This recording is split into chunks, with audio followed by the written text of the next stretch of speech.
Hello friends, today we are going to solve NCERT questions of motion chapter. जो exercise में NCERT questions है हमारे, जो सारे वन बाय वन सोल्व करेंगे। एंड आपको फिर भी कोई डाउट रह जाता है तो आप कमेंट सेक्शन में मुझसे पूछ सकते हैं।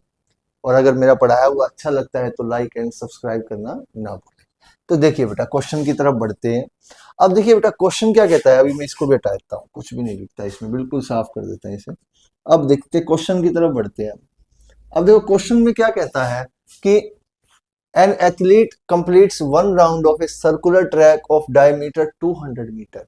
एक सर्कुलर ट्रैक है, इसका सेंटर मान लीजिए ये, और इसका डायमीटर कितना है बेटा 200 मीटर, 200 मीटर। तो रेडियस कितनी हो जाएगी बेटा, इसका हाफ कर दीजिए। वो क्या होती है हमारे पास रेडियस, तो हाफ कितना होएगा 200 का 100।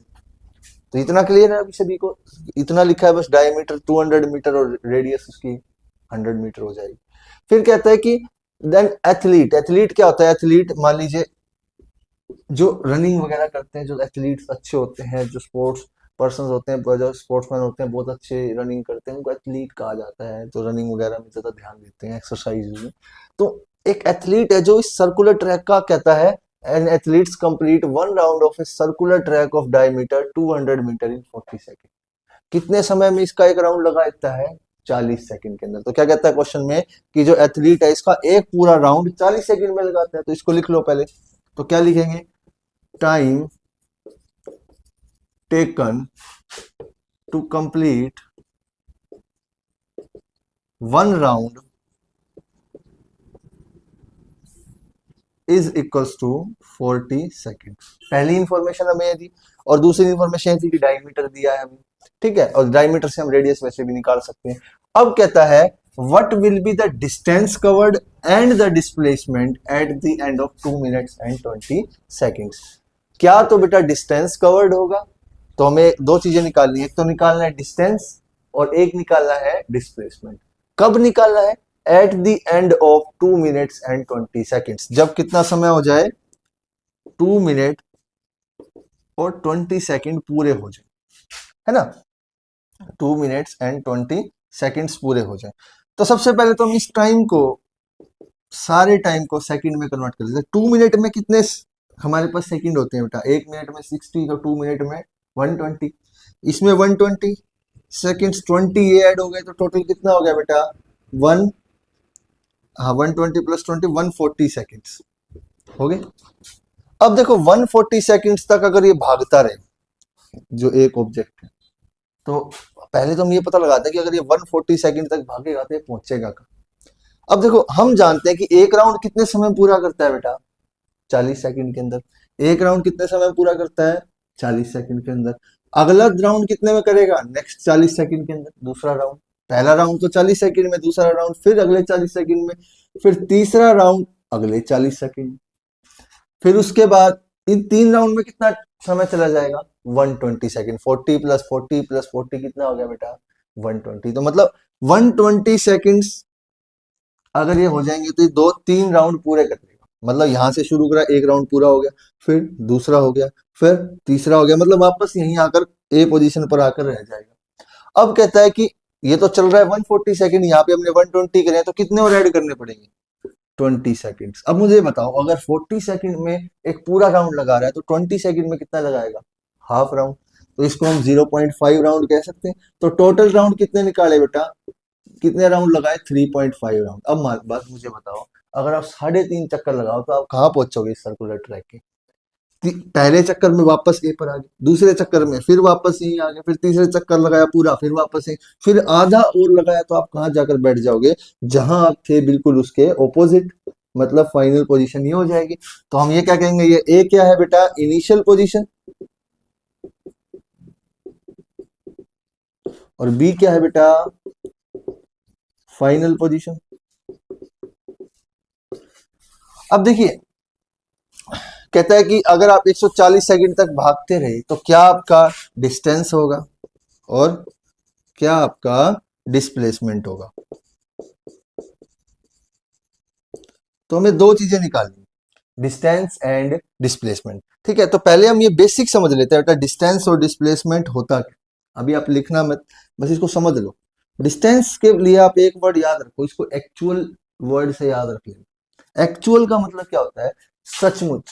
आप क्या बोलोगे? जैसे आप डेफिनेशन पढ़ते हो तो क्या पढ़ते हो? The actual path covered by an object is equal to distance. मतलब मान लीजिए आप गए ए से, मान लीजिए घूम फिर कर यहाँ पहुंच गए बी, तो ये पूरा आप चले, ये पूरी लेंथ आपका डिस्टेंस होगा। क्या कैसे भी चलो, जो भी आपने एक्चुअल पाथ कवर किया किसी भी ऑब्जेक्ट ने, उसका क्या होता है? डिस्टेंस। समझ में आई? जो उसने सचमुच बात, मान लीजिए इसकी जगह अगर ये इस तरीके से गया होता तो ये भी हम डिस्टेंस ही मान के चलते और इस पूरे की लेंथ निकालते। Getting my point note?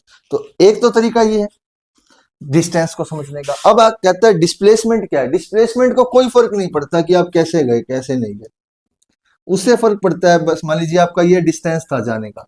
Displacement ऐसा बिल्कुल भी नहीं होगा। डिस्टेंस डिस्प्लेसमेंट क्या कहता है? आपकी इनिशियल पोजीशन ले लो, मान लो यहाँ से शुरू किया और जहां पर खत्म किया उसके बीच में एक स्ट्रेट लाइन खींच दो। जहां से शुरू किया जहां पर खत्म हुआ उसके बीच में एक स्ट्रेट लाइन खींच दो, तो ये आपका यहाँ पर जो स्ट्रेट लाइन है ये क्या हो जाएगा बेटा? डिस्प्लेसमेंट हो जाएगा। मतलब इनिशियल और फाइनल पोजीशन के बीच में जो स्ट्रेट लाइन या शॉर्टेस्ट पाथ जो होता है उसको हम क्या कहते हैं बेटा? डिस्प्लेसमेंट कहते हैं। क्लियर है कि नहीं? समझ में आ गई बात? तो थोड़ा आपको आइडिया होगा कि डिस्टेंस और डिस्प्लेसमेंट क्या होता है। अब अगर आप इसको देखो, हमारे क्वेश्चन पे आ जाते हैं, तो हमारे क्वेश्चन में अगर हम डिस्प्लेसमेंट निकालें तो हमें क्या करना है? इनिशियल और फाइनल पोजीशन देखनी है और उसके बीच में एक स्ट्रेट लाइन खींच दो। इनिशियल पोजीशन क्या थी? शुरू यहां से किया था, खत्म कहां किया? बी पर किया। इसके बीच में स्ट्रेट लाइन तो डायमीटर ही, तो यही डिस्प्लेसमेंट हो जाएगा। तो डिस्प्लेसमेंट कितना हो जाएगा बेटा? 200 मीटर। अब ये तो बिल्कुल आराम से बना दिया। अब डिस्टेंस निकाले वो थोड़ी टेढ़ी खीर है। अब डिस्टेंस कैसे निकालेंगे बेटा? अब बेटा देखो, डिस्टेंस में हमने देखा था कि इसने एक्चुअल पाथ क्या कवर किया। डिस्टेंस में तो हमें एक्चुअल वर्ड ध्यान रखना है। एक्चुअल का मतलब सचमुच कितना चला था ये? इसने 3 राउंड लगाए, फिर हाफ और लगाया, 3.5 राउंड। अब बेटा ये 3.5 राउंड निकालने का एक तो ये तरीका है। अगर आपको इस तरीके में कंफ्यूजन है तो एक तरीका और बता सकता हूं मैं। कैसे? आप क्या कीजिए, जितना राउंड एक समय, एक राउंड को कंप्लीट करने में जितना समय लगा, कितना समय लगा? 40 सेकेंड, उसकी मल्टीप्लाई एन से कर दीजिए।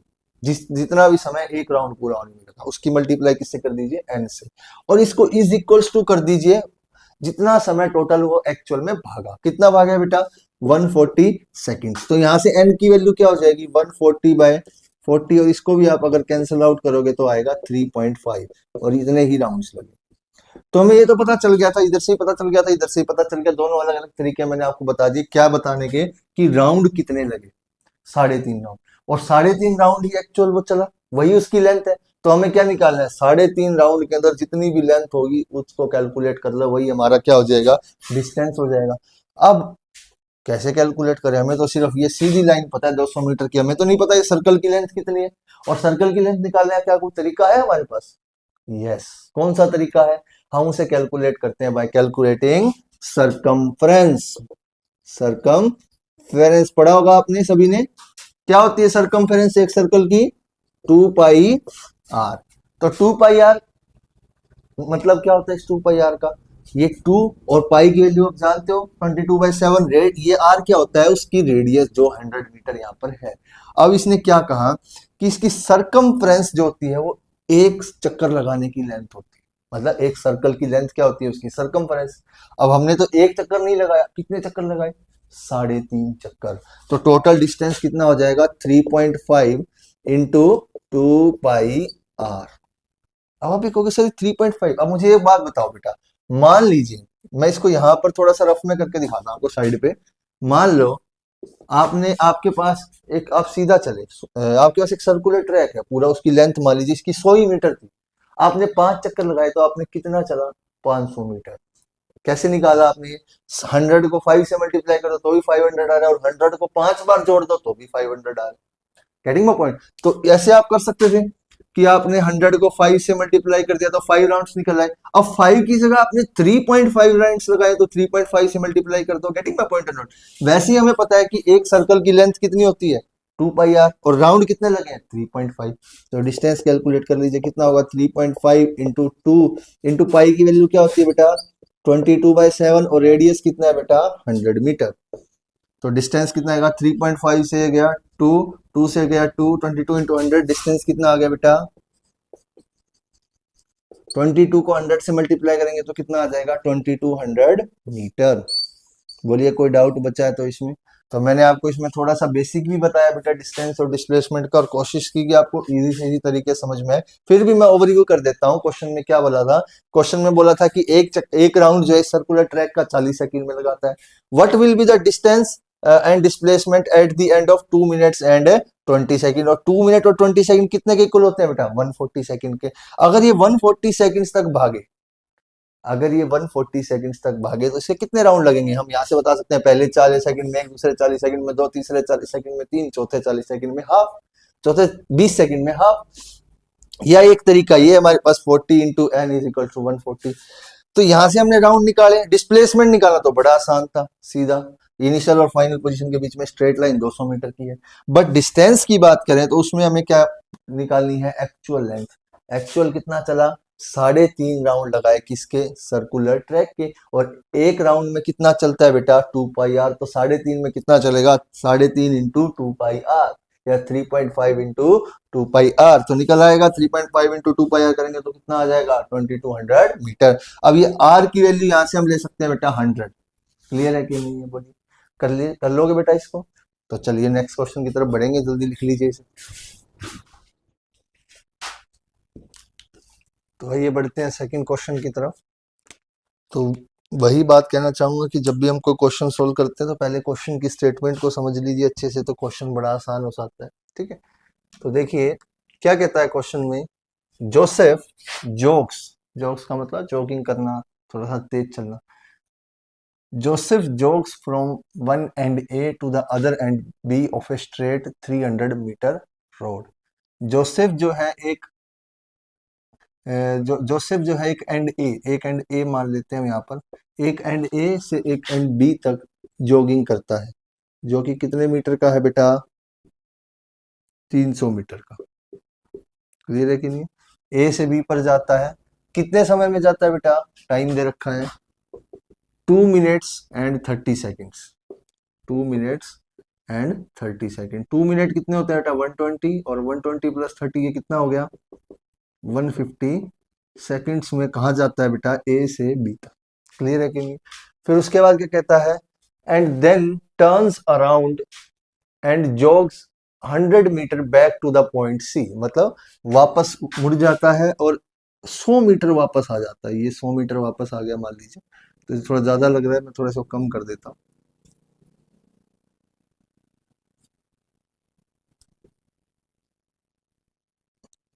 जो 100 मीटर है वो वापस आ जाता है, यहां से मान लीजिए 100 मीटर वापस आ गया। क्लियर है कि नहीं? अब क्या कहता है कि जब ये 100 मीटर वापस आया, then jogs 100 metre back to the point C. इस पॉइंट का नाम क्या दे दिया बेटा? सी। कितने समय में वापस आता है सी पॉइंट पर? 1 मिनट में। कितना समय दिया बेटा? 1 मिनट। 1 मिनट कितने होते हैं? 60 सेकेंड्स। क्लियर है कि नहीं? तो उसके बाद देखिए क्या कहता है, what are the average speed and average velocity. हमें क्या निकालना है? Average speed and average velocity. कब? From A to B and from A to सी।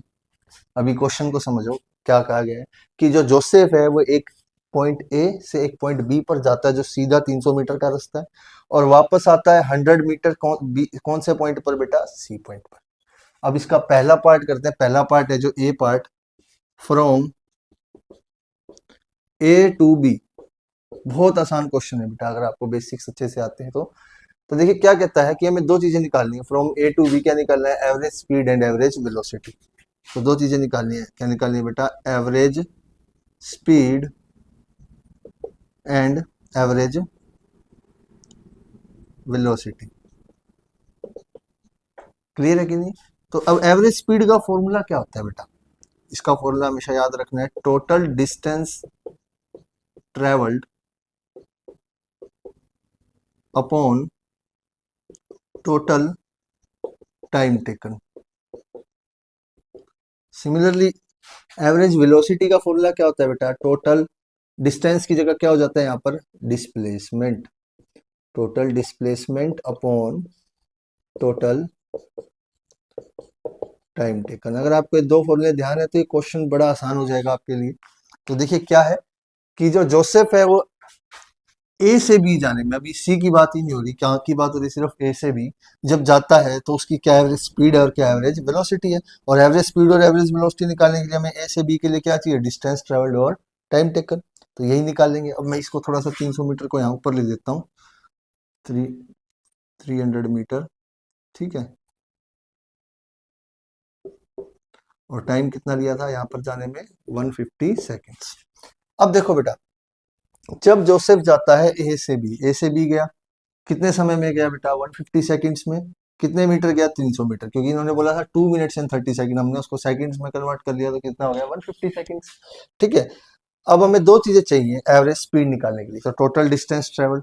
अब ए से बी जाने में वो तो गया सीधा सीधा ही था बेटा, तो टोटल डिस्टेंस ए से बी जाने में कितना ट्रेवल किया, 300 मीटर, क्योंकि सीधा ही गया तो एक्चुअल पाथ भी सीधा ही है, तो 300 मीटर हो जाएगा। टोटल डिस्टेंस ट्रेवल कितना हो जाएगा, ए से बी 300 मीटर। टोटल टाइम कितना लिया बेटा, टोटल टाइम कितना लिया ऐसे बी जाने में, 150 सेकंड्स ही लिए, ठीक है। ये 150 सेकंड्स, तो कितना हो गया बेटा, ये 2 मीटर पर सेकंड। क्या निकल रहा है हमारे पास, एवरेज स्पीड। अब हमें क्या निकालना है, total displacement upon total time taken, जिससे हमें क्या मिल जाएगी, एवरेज वेलोसिटी। अब देखो, ए से बी जाने में डिस्प्लेसमेंट क्या होता है हमारा, इनिशियल पोजीशन लो। इनिशियल पोजीशन क्या है इस केस में, ये है। और फाइनल पोजीशन क्या है, बी, अभी पहले केस में, ठीक है। तो इनिशियल पोजीशन और फाइनल पोजीशन के बीच में सीधा रास्ता भी यही है, 300 मीटर। तो इस केस में डिस्टेंस और डिस्प्लेसमेंट दोनों क्या है बेटा, सेम है।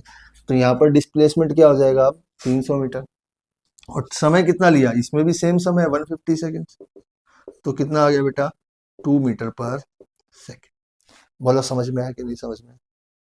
तो पहला पार्ट में क्या था बेटा, देखो कि जोसेफ जो है ए से बी जाता है 300 मीटर कितने समय में, 150 सेकंड में। अब ए से बी जाने में उसकी एवरेज स्पीड क्या है और एवरेज वेलोसिटी क्या, हम फॉर्मूला लगाएंगे, क्या है, total distance travelled upon total time taken. Total distance कितना किया, 300 मीटर, टाइम कितना लिया, 150 सेकंड, तो निकल आया 2 मीटर पर सेकंड। सिमिलरली एवरेज वेलोसिटी क्या निकालते हैं, टोटल डिस्प्लेसमेंट। डिस्प्लेसमेंट क्या होता है, इनिशियल और फाइनल पोजीशन के बीच में स्ट्रेट लाइन, तो स्ट्रेट लाइन कितने मीटर की है, 300 मीटर की। और टाइम कितना लिया बेटा, 150 सेकंड, तो कितना आ गया, 2 मीटर पर सेकंड। क्लियर है कि नहीं, बोलिए। अब देखो बेटा, दूसरा पार्ट में क्या बताना है, फ्रॉम ए टू सी। अब मैं यहाँ पर थोड़ा सा ही चेंज कर दूंगा, यहाँ पर ए टू सी कर दूंगा और इसको मैं यहाँ से हटा दूंगा, जो हमारा पहला पार्ट पूरा हो चुका है। अब दूसरे पार्ट में भी हमें क्या निकालना है, एवरेज स्पीड और एवरेज वेलोसिटी निकालनी है। Getting my point. दूसरे पार्ट में भी क्या निकालना है बेटा, average speed and average velocity. But किस केस की निकालनी है, जब वो ए से सी आ जाता है। अब ए से सी कहाँ जाता है, पहला ए से बी जाता है, फिर बी से सी आता है वापस। पहले 300 मीटर सीधा, फिर 100 मीटर वापस। तो हमें चाहिए क्या, डिस्टेंस। अभी हमने पहला क्वेश्चन किया था तो डिस्टेंस में क्या कहा था, जो एक्चुअल पाथ, जो सच में उसने पाथ ट्रेवल किया। सच में इसने कितना चला है, पहले 300 गया, फिर वापस आया 100, 400 चला है। तो टोटल डिस्टेंस इस केस में कितना आ जाएगा बेटा, 400। समझ में आया कि नहीं समझ में आया। और टोटल टाइम कितना लिया, पहले 300 मीटर गया तो 150 सेकंड लगे, वापस आया 100 मीटर तो कितने लगे, 60 सेकंड्स। तो टोटल टाइम कितना हो गया, 150 प्लस 60, कितना हो गया, 150 प्लस 60, दैट इज 210। इसको आप कट करोगे तो ये आएगा आपके पास 1.9 मीटर पर सेकंड। क्लियर है कि नहीं, बोलिए। अब उसके बाद देखिए, दूसरा पार्ट आता है टोटल डिस्प्लेसमेंट का। डिस्प्लेसमेंट मैंने आपको क्या बताया था, अब फाइनल पोजीशन क्या है, सी। सी पोजीशन है ना फाइनल पोजीशन, ये हमारी अब इस केस में फाइनल पोजीशन होगी। दूसरे पार्ट में भी ये नहीं रहा इस केस में। अब इस केस में देखिए कि टोटल डिस्प्लेसमेंट क्या है, डिस्प्लेसमेंट मैंने आपको बताया, इनिशियल और फाइनल पोजीशन के बीच में क्या खींच दो, स्ट्रेट लाइन। अब ये स्ट्रेट लाइन कितने की, ये पूरा 300 का था, ये 100 का है, ये तो कितने का बचा, 200 मीटर। तो डिस्प्लेसमेंट इस केस में क्या हो जाएगा बेटा, 200 मीटर। टोटल टाइम टेकन, समय तो इसने 210 सेकंड ही लिए यहाँ तक पहुंचने में, तो टोटल टाइम टेकन इस केस में क्या रहेगा बेटा, सेम, क्योंकि हमें पूरा टाइम लेना है टोटल। तो कितना है टोटल टाइम, 2110। इसको आप सोल्व करोगे तो ये आएगा आपके पास 0.9 मीटर पर सेकंड। क्लियर है कि नहीं, बोलिए। एक बार फिर से आपको क्लियर कर देता हूँ पार्ट, अगर कोई डाउट बच गया इसमें। तो बेटा क्या कहा था, देखिए कि जो एक जोसेफ है वो ए से बी जाता है, फिर बी से सी आता है। तो इस केस में एवरेज स्पीड क्या होगी, तो हमें डिस्टेंस चाहिए टोटल, और टोटल टाइम टेकन चाहिए। तो ए से सी आने में उसने एक्चुअल पाथ क्या ट्रेवल किया, पहले वो 300 मीटर बी तक गया, फिर 100 मीटर वापस आया, तो टोटल 400 चला, तो 400 हमने यहाँ ले लिया। क्लियर है कि नहीं है, बोलिए। 400 मीटर हमने यहाँ ले लिया। और टाइम टोटल कितना लिया, 150 सेकंड ए से बी तक गया, फिर वापस बी से सी तक आने में 60 सेकंड, तो टोटल कितना हो गया 150 प्लस 62 110। क्लियर है कि नहीं? सिमिलरली एवरेज वेलोसिटी निकाले तो टोटल डिस्प्लेसमेंट चाहिए। डिस्प्लेसमेंट क्या होता है, ए और सी के बीच में डिस्प्लेसमेंट क्या है, स्ट्रेट लाइन खींच दो इनिशियल और फाइनल पोजीशन के बीच में, और ये स्ट्रेट लाइन कितने की है 200 मीटर की, तो 200 मीटर। टाइम टोटल क्या लिया था यहाँ तक पहुंचने में 210 सेकंड। टाइम पूरा ले गया, अब ये टाइम मत ले लेना, यहाँ तक का कोई टाइम नहीं बनता है, ठीक है। टोटल टाइम यही बनेगा 150 प्लस 60। क्लियर है कि सर 2 110, अब 2 110 को डिवाइड करोगे तो आपके पास कितना आ जाएगा बेटा 0.9 metre per second. Am I clear to you और नोट बोलिए, तो करिए इसको, फिर नेक्स्ट क्वेश्चन की तरफ बढ़ते हैं।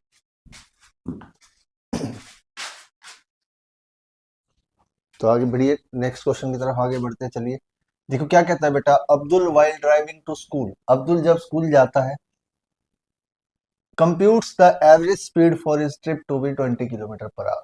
तो जब स्कूल जाता है अब्दुल, कहां से, घर से, होम से कहा जाता है बेटा स्कूल, जब जाता है स्कूल तो उसकी एवरेज स्पीड क्या होती है बेटा जाते समय की 20 किलोमीटर पर आवर।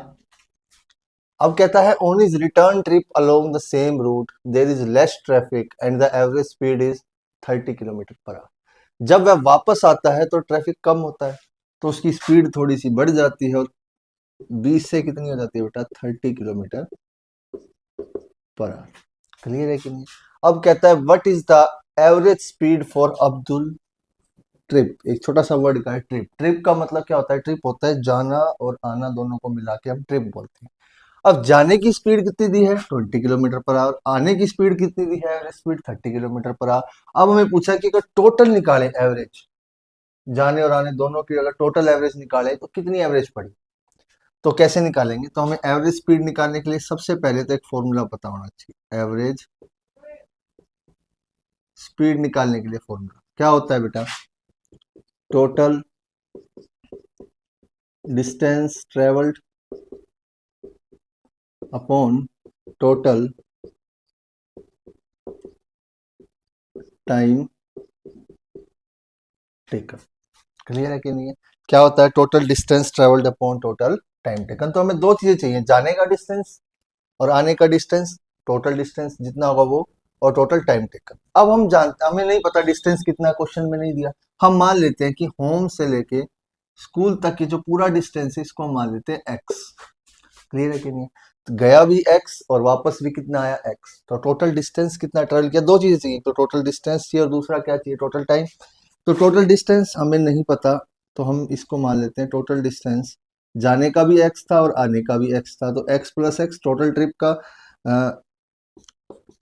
डिस्टेंस कितना हो गया पूरी ट्रिप का, एक्स प्लस एक्स, वो कितना हो गया बेटा 2x। ठीक है, और दूसरा क्या चाहिए हमें, टोटल टाइम। अब टोटल टाइम क्या है, टोटल टाइम टेकन। अब देखो बेटा, जाने का कुछ अलग समय होगा, क्योंकि जाते समय तो 20 किलोमीटर की स्पीड से गया, आते समय ज्यादा स्पीड से आया, तो जाने का समय ज्यादा होगा, आने का समय ऑब्वियस सी बात है कम होगा। तो हम मान लेते हैं कि जाने का समय जो था वो था बेटा t1 और वापस आने का समय वो था t2। अब हमें दो चीजें चाहिए, है ना, और इस तरीके से चाहिए कि हमें क्या मिल जाए, एवरेज स्पीड मिल जाए पूरे ट्रिप की। तो पूरे ट्रिप की एवरेज स्पीड निकालने के लिए हमें टाइम चाहिए या फिर एक्स की वैल्यू चाहिए। तो हम टाइम को सोल्व कर लेते हैं कैसे। अब हमें दिया क्या गया, अब हमें दिया गया कि जाने की स्पीड कितनी थी, मतलब S1, जब अब्दुल कहाँ गया, घर से स्कूल, जाने की स्पीड कितनी थी बेटा 20 किलोमीटर पर आवर। कितनी थी ये 20 किलोमीटर पर आवर।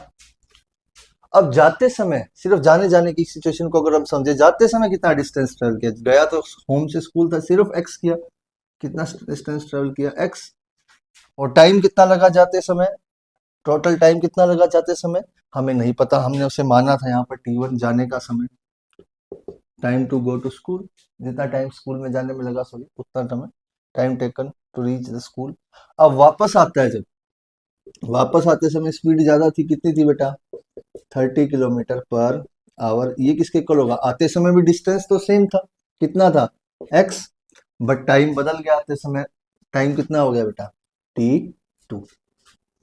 अब यहां से क्या हम t1 और t2 की वैल्यू निकाल सकते हैं, कैसे निकाल सकते हैं, अगर मैं इस 20 को तो इधर ले जाऊं और t1 को इधर ले आऊं, तो ये क्या हो जाएगा, T1 हमारे पास किसके इक्वल आ जाएगा बेटा, x/20 के इक्वल। और सिमिलरली T2 में भी अगर T2 को तो इधर ले आए और 30 को इधर ले जाए, तो T2 किसके इक्वल आ जाएगा बेटा, x/30। तो हमारे पास T1 और T2 की वैल्यूज x के रिस्पेक्ट में आ गई। अब हमने ऐसा क्यों निकाला है x के रिस्पेक्ट में, क्योंकि कैंसिल आउट हो जाएगा बड़ी इजीली। अभी हम देखेंगे कैसे। अगर हम टोटल टाइम निकालें, T1 की वैल्यू हमारे पास कितनी, x/20, T2 की वैल्यू क्या है, x/30। ये हमने कैसे निकाल लिया, हमारे पास जाने की स्पीड थी और आने की भी स्पीड थी। Getting my point. अब देखिए T1 की वैल्यू रखते हैं, क्या निकाली हमने, x/20 प्लस क्या करना है, x/30। इसका एलसीएम ले लीजिए, कितना आएगा, 20 और 30 का एलसीएम क्या हो जाएगा, 60। और यहाँ पर हम करेंगे तो कितना आएगा बेटा, 3x प्लस 2x। और अगर हम टोटल टाइम निकालें, एलसीएम आप सभी को लेना आता होगा आई गेस, तो ये कितना आएगा बेटा, एलसीएम लेंगे तो ये कितना हो जाएगा, 5x/60। या इसको अगर और कैंसिल आउट करें तो कितना आएगा, 1 और 2, x/12। कितना आ गया बेटा, x/12। तो टोटल टाइम हमारा x के रिस्पेक्ट में निकल गया, टोटल टाइम। अब हमारे पास क्या है, टोटल डिस्टेंस हमारे पास है 2x, टोटल टाइम है x/12। तो निकाल सकते हैं एवरेज स्पीड। एवरेज स्पीड क्या होगी, या निकाल दूं, एवरेज स्पीड, टोटल डिस्टेंस कितना ट्रेवल किया था बेटा, 2x, 2x रख दो फॉर्मूले के अंदर, total distance travel. Total time कितना लिया था बेटा, x/12, जो हमने ऐड करके निकाला, x/20 प्लस x/30, T1 और T2 की वैल्यू रख दी हमने यहाँ पे, तो कितना आया, x/12। तो टोटल टाइम कितना हो गया बेटा, x/12। अब यहाँ से देखो x से x तो क्या हो गया, कैंसल आउट हो गया, और ये 12 चला जाएगा ऊपर। जब हम इसका रेसिप्रोकल करेंगे तो यहाँ पे 12/x आएगा। अगर मैं आपको थोड़ा और इजीली करके दिखा दूं, अगर आप कंफ्यूज हो जाते हैं इसमें भी, तो क्या होगा, यहाँ पर देखो टोटल डिस्टेंस था 2x और टोटल टाइम क्या था, x/12। अब इसको सोल्व करेंगे तो कितना आएगा, 2x, और इसको उधर लेंगे तो कितना हो जाएगा, 12 बाय रेसिप्रोकल करके x से x कैंसिल आउट, और 12 2 जा कितना होता है बेटा, 24 किलोमीटर पर आवर। तो एवरेज स्पीड क्या होगी ट्रिप की, तो यहाँ लिख देता हूं मैं, ये क्या है हमारे पास, पूरे ट्रिप की एवरेज स्पीड। तो एवरेज स्पीड कितनी निकली बेटा, 24 किलोमीटर पर आवर। मैं एक बार फिर से ओवरव्यू कर देता हूँ, अगर क्वेश्चन में डाउट बच गया है तो बेटा देखो क्या बोला था, कि हमें एवरेज स्पीड निकालनी थी पूरी ट्रिप की। ट्रिप का मतलब क्या है, स्कूल जाना और स्कूल से वापस आना, है ना। स्कूल जाने के जाने और आने में टोटल डिस्टेंस कितना ट्रेवल किया, जाने में भी x और आने में भी x, कितना हो गया 2x। टोटल टाइम कितना लिया, जाने का समय T1, आने का समय T2, ऐड कर दो। अब हमें T1 और T2 को कोशिश करेंगे x की फॉर्म में लेके आए, ताकि इजीली सोल्व कर सके। वो कैसे ला सकते हैं, अब देखो हमें दिया क्या गया है, दिया गया हमें कि जाने की जाने की स्पीड कितनी दी हमें, 20 kilometre per our average speed दी है। ठीक है, तो जाने की एवरेज स्पीड कितनी है, 20 किलोमीटर पर आवर। वो कितने किसके इक्वल होगी, जाने का टोटल डिस्टेंस, जाने का टोटल डिस्टेंस कितने था, x, और जाने का टोटल टाइम कितना था, T1। सिमिलरली आने का 30 किलोमीटर स्पीड थी, डिस्टेंस आने का भी सेम था, बट टाइम क्या था अलग, T2। तो यहाँ से इसको इधर ले जाएंगे, इसको इधर ले जाएंगे, तो T1 की वैल्यू x/20, T2 की वैल्यू x/30, और T1 और T2 को हम यहाँ पर ऐड करेंगे तो कितना आ जाएगा बेटा, 5x/60, दैट इज x/12। इसको इस तरीके से एलसीएम लेके ऐड कर देंगे, तो एवरेज स्पीड क्या आएगी, टोटल डिस्टेंस, टोटल डिस्टेंस कितना था, 2x हमने रख दिया। टोटल टाइम हमारा कितना निकला, x/12, इसको इससे यहाँ पे रख दीजिए, और रेसिप्रोकल होगा तो x से x कैंसिल आउट, तो कितना आ जाएगा, 24 kilometre per hour. Am I clear to you और नॉट, बोलिए। चलिए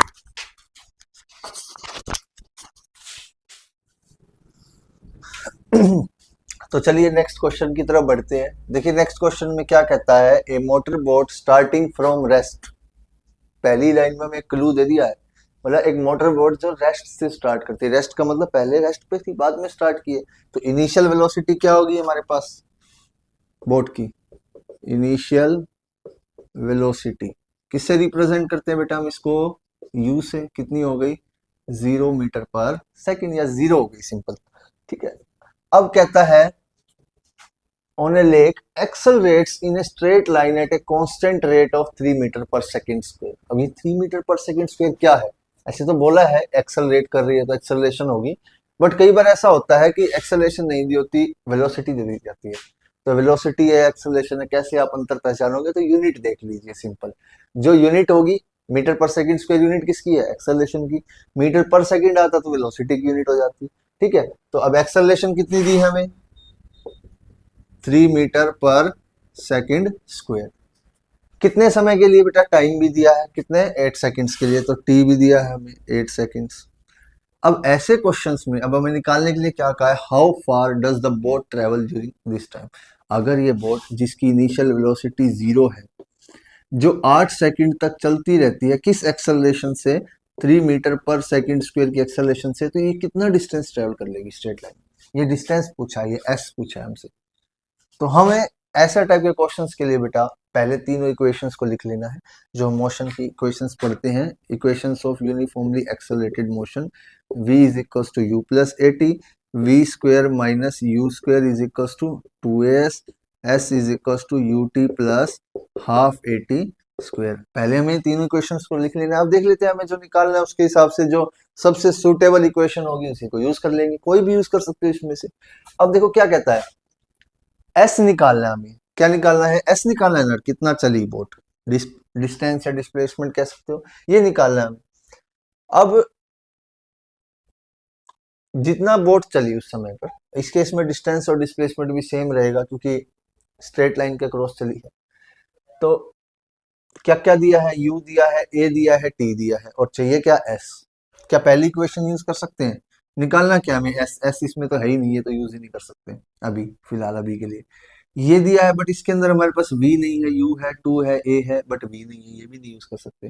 क्या ये यूज कर सकते हैं, हाँ ये यूज कर सकते हैं क्योंकि u गिवन है, t गिवन है, a गिवन है, t गिवन है, s निकालना है, तो ये पास हो गई इक्वेशन। तो कैसे यूज करेंगे, s is equals to u t plus half of a t square. Initial velocity क्या है हमारे पास, 0 दी है, तो ये पूरा 0 हो जाएगा, तो s किसके इक्वल आ जाएगा, 1/2 ए टी स्क्वायर के, सिंपल। और 1/2 ए एक्सेलरेशन कितनी है हमारे पास, 3 मल्टीप्लाइड बाय 3। टाइम कितना है, 8 का स्क्वायर, 8 के स्क्वायर को कैसे लिख सकते हैं, 8 इंटू 8। अब इसको कर लीजिए सोल्व, ये कितना हो गया, 4 4 3 जा 12, 12 8 जा 96, कितना आ गया बेटा, 96 मीटर। तो एस कितना आ गया बेटा, 96 मीटर। तो क्या लिखोगे, the boat will travel 96 metre during this time. ठीक है, द बोट will travel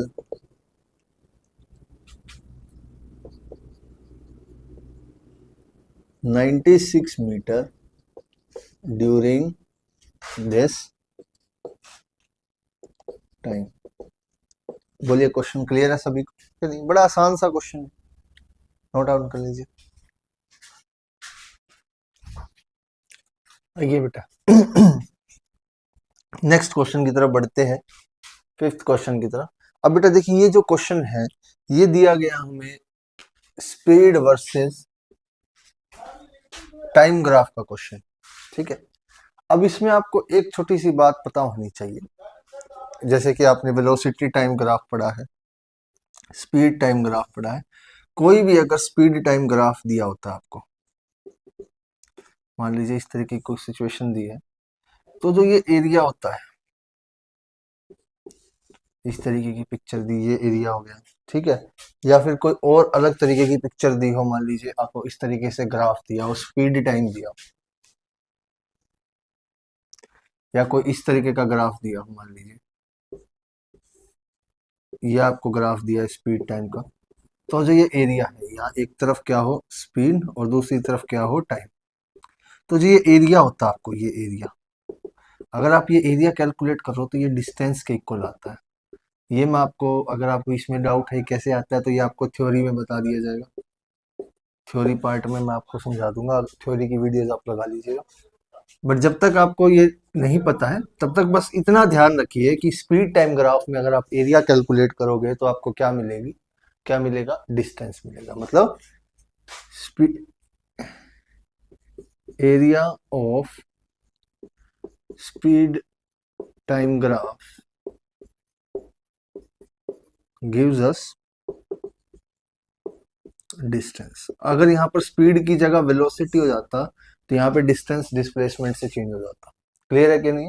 तो हम इसी क्वेश्चन की, अब क्वेश्चन पर आते हैं, क्या बोला गया देखो क्वेश्चन की स्टेटमेंट में कहा गया है कि एक कार है जो 52 किलोमीटर पर आवर की स्पीड से चलती है और वो जो कार है वो उस पर ब्रेक लगाए तो 5 सेकंड के बाद वो रुक जाती है। ठीक है, यार रीड कर देता है। Driver of car travelling at 52 kilometre per hour applies the brake and the accelerate uniformly in the opposite direction. Brake लगाओगे तो अपोजिट डायरेक्शन में रुकेगी ना, अपोजिट डायरेक्शन में ब्रेक लगती है हमेशा, तो कार स्टॉप कर जाती है 5 सेकंड में। ठीक है, तो दो कार है हमारे पास, दो सिचुएशन। ठीक है, एक है हमारे पास कार 1 और दूसरी क्या है हमारे पास कार 2। कार 1 की हमें स्पीड दी गई है कितनी बेटा, 52 किलोमीटर पर आवर। ठीक है, अब टाइम दिया हमें कितना, 5 सेकंड, 5 सेकंड बाद रुक जाती है। अब इसको पहले कोशिश करो किलोमीटर पर आवर को मीटर पर सेकंड में कन्वर्ट करो। अब मैंने आपको पहले भी समझाया है अपनी थ्योरी की वीडियो में और दोबारा बता देता हूँ कि kilometre per our, 1 kilometre per our है मान लीजिए, तो ये कितना हो गया, 1 किलोमीटर कितने मीटर के इक्वल होता है, 1000 मीटर के इक्वल। 1 आवर कितने के इक्वल होता है, 600 सेकेंड्स। ये जीरो से जीरो कैंसिल आउट, जीरो से जीरो कैंसिल आउट, तो ये कितना आ गया बेटा, 5/18 मीटर पर सेकेंड। तो मतलब 1 किलोमीटर पर आवर कितने मीटर पर सेकंड के इक्वल होता है, 5/18 मीटर पर सेकंड। 2 किलोमीटर कितने मीटर पर सेकंड के, 2 किलोमीटर पर आवर कितने मीटर पर सेकंड के, दोनों तरफ 2 से मल्टीप्लाई कर दो। 3 निकालना है, दोनों तरफ 3 से मल्टीप्लाई कर दो। तो मतलब समझना क्या है यहाँ पर, जब भी आपको किलोमीटर पर आवर को मीटर पर सेकंड में कन्वर्ट करना है तो सिंपली क्या करो, 1000 इंटू 3600 से मल्टीप्लाई करने की जरूरत नहीं है। किससे मल्टीप्लाई करना है, सीधा 5/18 से। तो 52 किलोमीटर पर आवर को आप किससे मल्टीप्लाई कर दोगे, 5/18 से। तो ये किस में कन्वर्ट हो जाएगा, मीटर पर सेकंड। और इसको अगर आप सोल्व करो तो ये आता है आपके पास 14.4 मीटर पर सेकंड। क्लियर है कि नहीं। सिमिलरली कितने समय में गाड़ी जाकर रुक जाती है बेटा, पहली गाड़ी 5 सेकंड में। क्लियर है कि नहीं। अब दूसरा केस स्टडी करते हैं। दूसरे केस में क्या है, दूसरी कार की स्पीड कितनी है बेटा, हमारे पास 3 किलोमीटर पर मीटर पर सेकंड में। इसको भी कन्वर्ट कर लेते हैं, किससे मल्टीप्लाई करेंगे, 5/18 से। तो क्या करेंगे, 3 इंटू 5/18, तो कितना हो गया, 15/18। और ये आ जाएगा सोल्व करने के बाद 0.83 मीटर पर सेकंड। क्लियर है कि नहीं। और कितने समय में ये कार रुक जाती है बेटा, हमारे पास 10 सेकंड। अब हमारे पास सब मीटर पर सेकंड में आ गया। अब हम इसका ग्राफ प्लॉट करते हैं। ठीक है, तो हम कैसा ग्राफ प्लॉट करेंगे, हम ग्राफ प्लॉट करेंगे बेटा स्पीड और टाइम का ग्राफ। तो देखिए ये हमारे पास एक ग्राफ है, इस तरीके से आपके पास ग्राफ पेपर हो तो आप उसमें भी ड्रॉ कर सकते हो, क्योंकि इन दोनों वैल्यूज के बीच में काफी डिफरेंस है। तो एक तरफ तो हमारे पास क्या होगा बेटा, स्पीड, क्योंकि ये कौन सा ग्राफ है, स्पीड टाइम ग्राफ। तो यहाँ पर हम पहला ले लेते हैं 5 सेकंड, दूसरा ले लेते हैं 10 सेकंड, इधर ले लेते हैं 5 मीटर पर सेकंड, फिर ले लेते हैं 10 मीटर पर सेकंड, और फिर ले लेते हैं 15 मीटर पर सेकंड। क्लियर है कि नहीं। अब देखिए,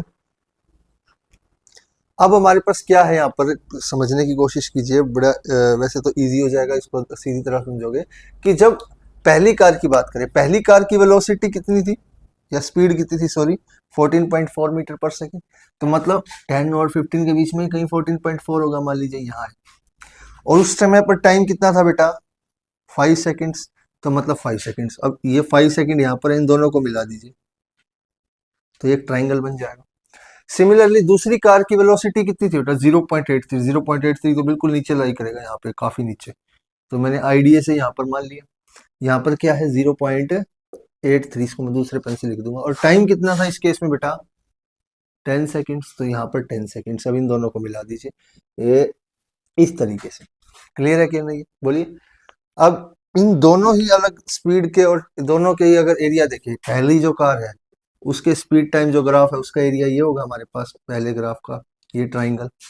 और अगर हम दूसरे ग्राफ का देखें तो दूसरे ग्राफ का क्या होगा, दूसरा जो कार है उसका ग्राफ बन रहा है वो यहाँ बन रहा है, ये ट्राइंगल। तो दो अलग अलग ट्राइंगल्स बन रहे हैं यहाँ पर हमारे पास। और हमें पता है कि अगर हम इन ट्राइंगल का एरिया निकालें तो हमें किसके इक्वल मिलेगा, हमेशा डिस्टेंस के इक्वल। और यही यहाँ पर पूछा है कि कौन सी कार जो है वो दूर जाएगी अगर ब्रेक लगा दी, ज्यादा दूर जाके रुकेगी।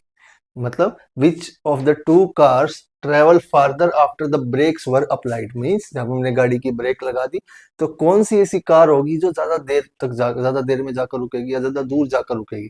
ठीक है, हमें समय नहीं बताना, हमें डिस्टेंस बताना है कि कौन सी कार ज्यादा डिस्टेंस ट्रेवल करने के बाद रुकेगी। मान लीजिए आपके पास दो कार है और एक को आपने ब्रेक लगाया 5 मीटर पर रुक गई, एक को ब्रेक लगाया 10 मीटर पर जाकर रुकी। क्लियर है कि नहीं? तो अब देखते हैं यहाँ पर, तो हम पहली कार के लिए एरिया निकालते हैं। अब देखिए एरिया हमें इस कर्व का निकालना है, किसका? स्पीड टाइम या इसका निकालना है, इस ग्राफ का एरिया जो इस ग्राफ के अंदर आया है। कौन से ग्राफ के अंदर? स्पीड टाइम ग्राफ के अंदर। वो हमें क्या देगा? Area of speed time graph gives us distance. तो पहले के केस में निकालते हैं, पहली कार की स्पीड कितनी थी? 14.4। ये हमारे पास यहाँ पर क्या था? ये 14.4 मीटर पर सेकंड, ये वैल्यू हमने यहाँ पर देखी थी। और टाइम कितना था? 5 सेकंड। तो इसका एरिया, ये जो एरिया होगा वो इसी ट्राइंगल का एरिया हो जाएगा। और एरिया ऑफ ट्राइंगल क्या होता है, बता सकते हो? 1/2 बेस इंटू हाइट। पढ़ा है कि नहीं पढ़ा आपने, बताइए। तो इस केस में निकाले, पहली कार के केस में, कार फर्स्ट, अगर हम यहाँ पर एरिया निकालें तो क्या होगा बेटा? या एरिया जो है वो किसके इक्वल आएगा? हमें पता है area of speed time graph किसके इक्वल आता है हमारे पास? डिस्टेंस के इक्वल। और वो होगा 1/2 बेस इंटू हाइट। तो यहाँ से सीधा मैं इसको एरिया ना लिखते हुए डिस्टेंस ही लिख देता हूँ। तो कितना होगा? 1/2। अब बेस, इसका बेस कितना है? देखो इस वाले ट्राइंगल का ये बेस है, ये जो नीचे वाला बेस है कितना है? ये 5 सेकेंड्स। और हाइट कितनी है इसकी? ये पूरी हाइट यहाँ से लेके यहाँ तक की। और ये हाइट कितनी है? 14.4 मीटर पर सेकेंड। तो इसको यहाँ पे कितना लिख देंगे? 14.4 मीटर पर सेकेंड।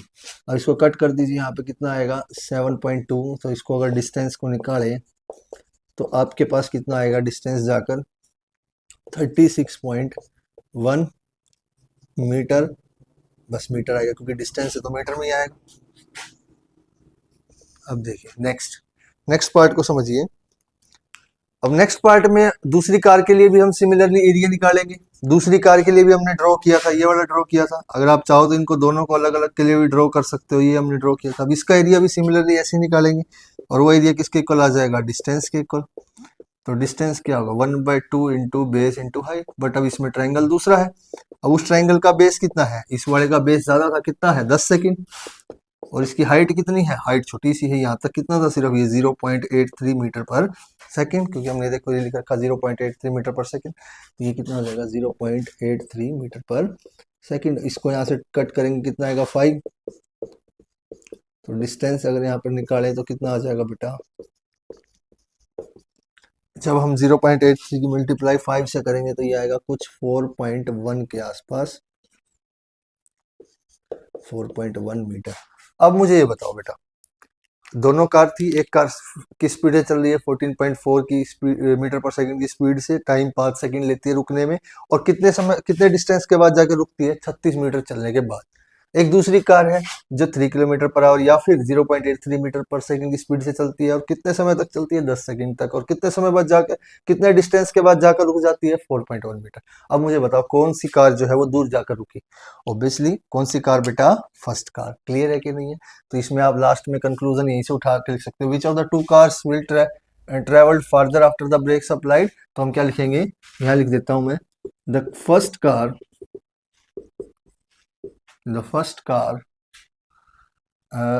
ये किस तरीके से सकते हैं? विल ट्रेवल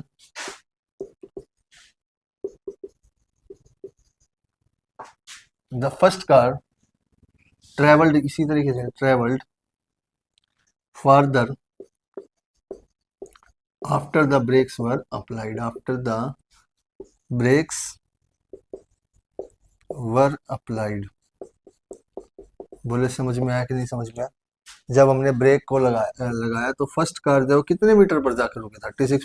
36.1 मीटर पर जाकर, और दूसरी कार 4.1 मीटर के पास जाकर। तो किसने ज्यादा दूर तक ट्रेवल किया बेटा? ऑब्वियसली बात है फर्स्ट कार जो दूर जाकर रुकी। क्लियर है कि नहीं है बोलिए? तो इस क्वेश्चन को नोट डाउन कर लीजिए, आसान है बिल्कुल, कोई मुश्किल नहीं है इसमें। तो चलिए बेटा नेक्स्ट क्वेश्चन की तरफ। अब देखिए यहां पर हमें एक डिस्टेंस टाइम ग्राफ दिया गया है। डिस्टेंस यहाँ इसके इधर हमें दिया है टाइम, ये डिस्टेंस टाइम ग्राफ दिया बेटा। इसको एक्यूरेटली अगर आप ग्राफ को देखना तो आप अपनी बुक खोल के बैठ जाइए बेटा, ताकि क्योंकि मैं इस बोर्ड पे आपको ये जो ग्राफ है थोड़ा एग्जैक्टली नहीं समझा पाऊंगा, क्योंकि उसमें बहुत सारे छोटे छोटे कॉलम्स हैं और वो बोर्ड पे ड्रॉ करना थोड़ा डिफिकल्ट है। तो आप चाहें तो अपना नोटबुक को साथ लेके बैठिए, एनसीईआरटी की बुक को, ताकि आपको थोड़ा सा आइडिया हो जाए। ठीक है, अब देखिए बेटा हमें एक डिस्टेंस टाइम ग्राफ दिया है और कहा गया इसे स्टडी कीजिए, स्टडी द ग्राफ और कुछ क्वेश्चंस पूछे हैं इस ग्राफ में से, उसका हमें आंसर करना है। तो देखिए पहला क्वेश्चन क्या पूछा है, इन 3 ऑब्जेक्ट्स दिए हमें ए बी और सी, ए बी एंड सी, और इन तीनों का अलग, जिसे मैंने बी को रेड लाइन से रिप्रेजेंट किया है, सी को ब्लू लाइन से रिप्रेजेंट किया और ए को ब्लैक लाइन से रिप्रेजेंट किया।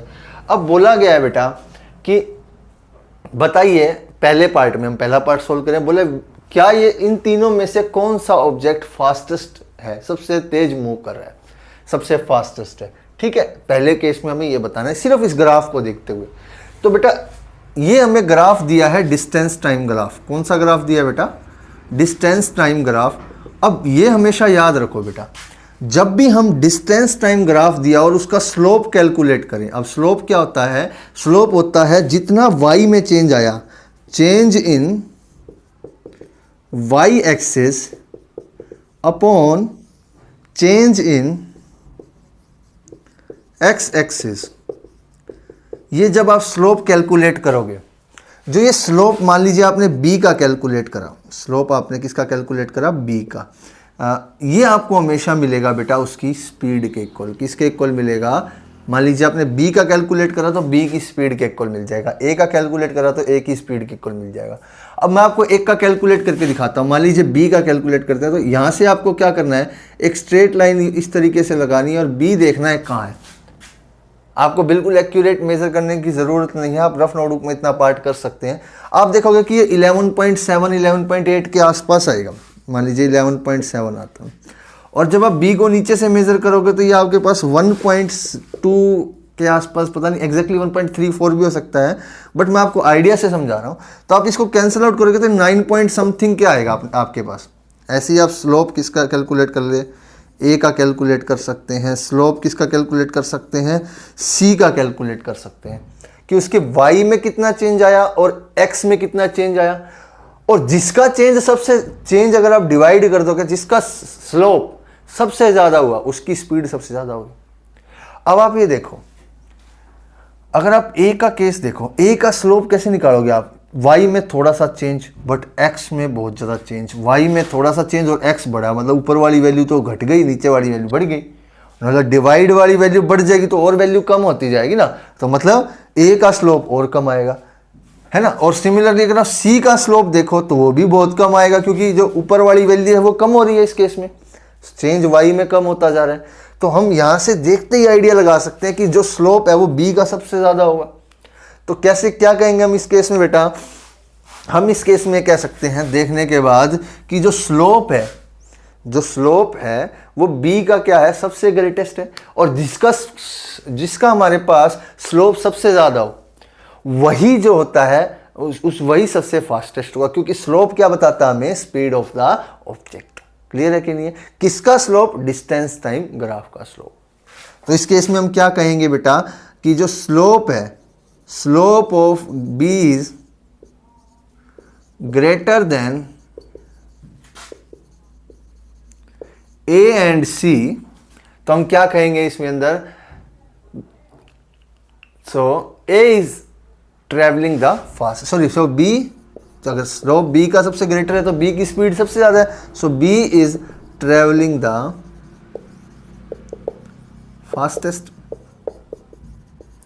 अगर आप स्लोप से नहीं समझना चाहते तो इतना समझ लो, डिस्टेंस अपॉन टाइम करना है। अब b ने कितना डिस्टेंस कवर किया, 0 से 11.7, टाइम कितना लिया, 0 से 1.25, 1.2, 1.3 आसपास इतना। सिमिलरली a का डिस्टेंस निकालो तो a ने कितना डिस्टेंस कवर किया, 8 से थोड़ा सा कम था और 11.7 के आसपास गया, तो इतना डिस्टेंस कवर किया।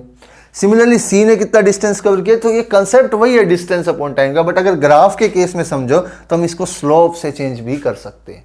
क्लियर है कि नहीं है, बोलिए, समझ में आया। अब नेक्स्ट क्वेश्चन पे आते हैं, are all 3 ever meet at the same point, क्या तीनों सेम पॉइंट पे कभी मिलते हैं। तो अगर ये ग्राफ इंटरसेक्ट कर रहे हैं, बीच में से एक दूसरे को कट कर रहे हैं लाइंस, तो वो इसका मतलब ये है कि वहां पर ये ऑब्जेक्ट्स मिल रहे हैं। जैसे कि एक एग्जांपल लीजिए, यहाँ पर एक रेड लाइन जो कि बी को रिप्रेजेंट कर रही है, ब्लैक लाइन जो ए को रिप्रेजेंट कर रही है, मतलब यहाँ पर कौन कौन से मिल रहे हैं, बी एंड ए। यहाँ पर हमारे पास ब्लू और रेड है, तो मतलब बी और सी यहाँ पर मीट कर रहे हैं। यहाँ पर कौन से मीट कर रहे हैं बेटा, सी और ए। तो ऐसा तो कोई केस नहीं है जहाँ पर तीनों एक साथ मीट कर रहे हो, तो इसका मतलब यहाँ पर हम क्या कह देंगे, no, then all three never meet at the same point. तो बी का आंसर क्या लिखोगे? No they never meet, no all three, ऐसे लिखोगे, no all three ever no all three ever meet at the same point, no all three ever meet at the same point। समझ में आई बात? तो ये तीनों पॉइंट्स कहीं पर भी नहीं मिल रहे हैं, या तो बी ए मिल रहा है, या सी ए मिल रहा है, या बी सी मिल रहा है एक दूसरे से, है ना। तो तीनों एक साथ तो कहीं पर भी मीट नहीं कर रहे। तो इसको नोट डाउन करिए, फिर इसके दो पार्ट अगले हम करते हैं। अब देखिए बेटा नेक्स्ट पार्ट को देखिए। नेक्स्ट पार्ट में कहता है बेटा, जब बी ने ए को पास किया तो सी कहां पर था? सी कहां पर था? तो बी ने ए को पास यहां पर किया था, हम पहले ही पढ़ चुके हैं। जब हमने देखा कि क्या कहीं पे सभी मिलते हैं नहीं मिलते, तो हमने सभी जगह लिखी थी जहां पर जो मिल रहा है जाकर। तो बी और ए यहां पर मिल रहे हैं। इस केस पर सी की पोजीशन ये है बेटा हमारे पास। गेटिंग माय पॉइंट और नॉट? सी की पोजीशन ये है। अब बट सी ने अगर यहां से देखें तो सी कितने किलोमीटर पर है? यहाँ पर 8 किलोमीटर पर, ठीक है ना बेटा। बट क्या सी ने 0 किलोमीटर से स्टार्ट किया था? नहीं। अब आपने 4 किलोमीटर से ट्रेवल करना स्टार्ट करा और 8 पर पहुंच गए, तो आपने कितना चला? सिर्फ 4 किलोमीटर ही तो चला, या फिर आपने 8 किलोमीटर चला? 4 ही किलोमीटर चला ना। तो इसी कंसेप्ट को हम यहां पर लगाएंगे। अब जो बी ने चलना स्टार्ट किया यहां पर, सॉरी सी ने चलना स्टार्ट किया, यहां से चलना स्टार्ट किया था सी ने, और यहां तक पहुंच के कितना हो गया था? 8 किलोमीटर। अब हमें ये देखना है कि ये है कितना। अभी देखो यहां से हम कैसे देखेंगे कि सी ने स्टार्ट कहां से किया। अब आप ये देखो बेटा, 0 से लेके 4 किलोमीटर के बीच में आपकी बुक में देखोगे आप 7 बॉक्सेस है। कितने बॉक्सेस है? 7 बॉक्सेस। मतलब 7 बॉक्सेस को अगर हम मिला दे तो कितना बन रहा है? 4 किलोमीटर। तो एक बॉक्स कितने का बनेगा? 7 को इधर ले जाइए, कितना हो जाएगा? 4/7 किलोमीटर। अब यहां से लेके यहां तक कितने बॉक्सेस हैं? 4 बॉक्सेस है। तो 4 बॉक्स कितना होगा? बोथ साइड मल्टीप्लाई कर दीजिए 4 से। तो यहां से मल्टीप्लाई करेंगे तो 4 4 जा कितना हो जाएगा? 16/7 किलोमीटर। इतनी बात समझ में आए कि नहीं समझ में आए? तो मतलब 16/7 किलोमीटर से स्टार्ट किया था और कहां तक पहुंच गया था बेटा? 8 किलोमीटर तक। कब? जब बी ने किसको पास किया? ए ने। तो बी कितना चल चुका था उस टाइम तक? तो हम ये लिख सकते हैं यहां पर, distance travelled by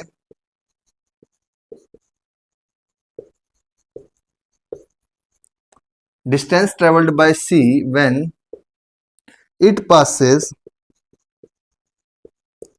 B, when it, sorry, when B passes A, when B passes A, तो कितना होगा? देखो बेटा यहां पर क्या हुआ था कि जब B ने C को यहां पर पास किया, इस केस में C यहां पर था और C इस केस में कितने किलोमीटर पर पहुंच गया था? 8 किलोमीटर पर। कितने से?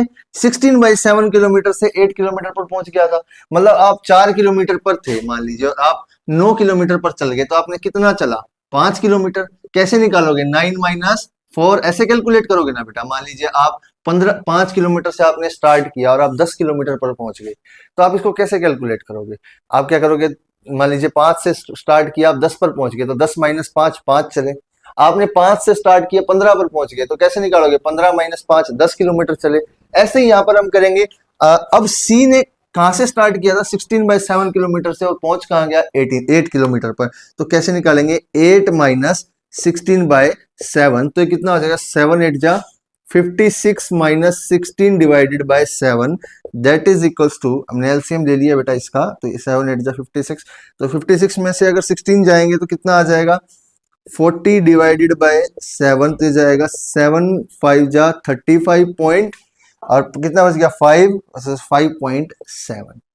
तो जब बी ने पास किया, जब सी कितना ट्रेवल कर चुका था बेटा? 5.7 किलोमीटर। जब इसने किसको पास किया बेटा? बी ने ए को पास किया। जब बी ने ए को पास किया, तो जो ये हमारे पास क्या है? सी वो कितने किलोमीटर चल चुका था बेटा? 5.7 किलोमीटर। बताइए इसमें कोई डाउट है? तो नेक्स्ट पार्ट की तरफ, नेक्स्ट पार्ट देखिए इसका, ये सी पार्ट जो है हमारा कंप्लीट हो गया। अगर आप नोट डाउन करना चाहो तो कर सकते हो।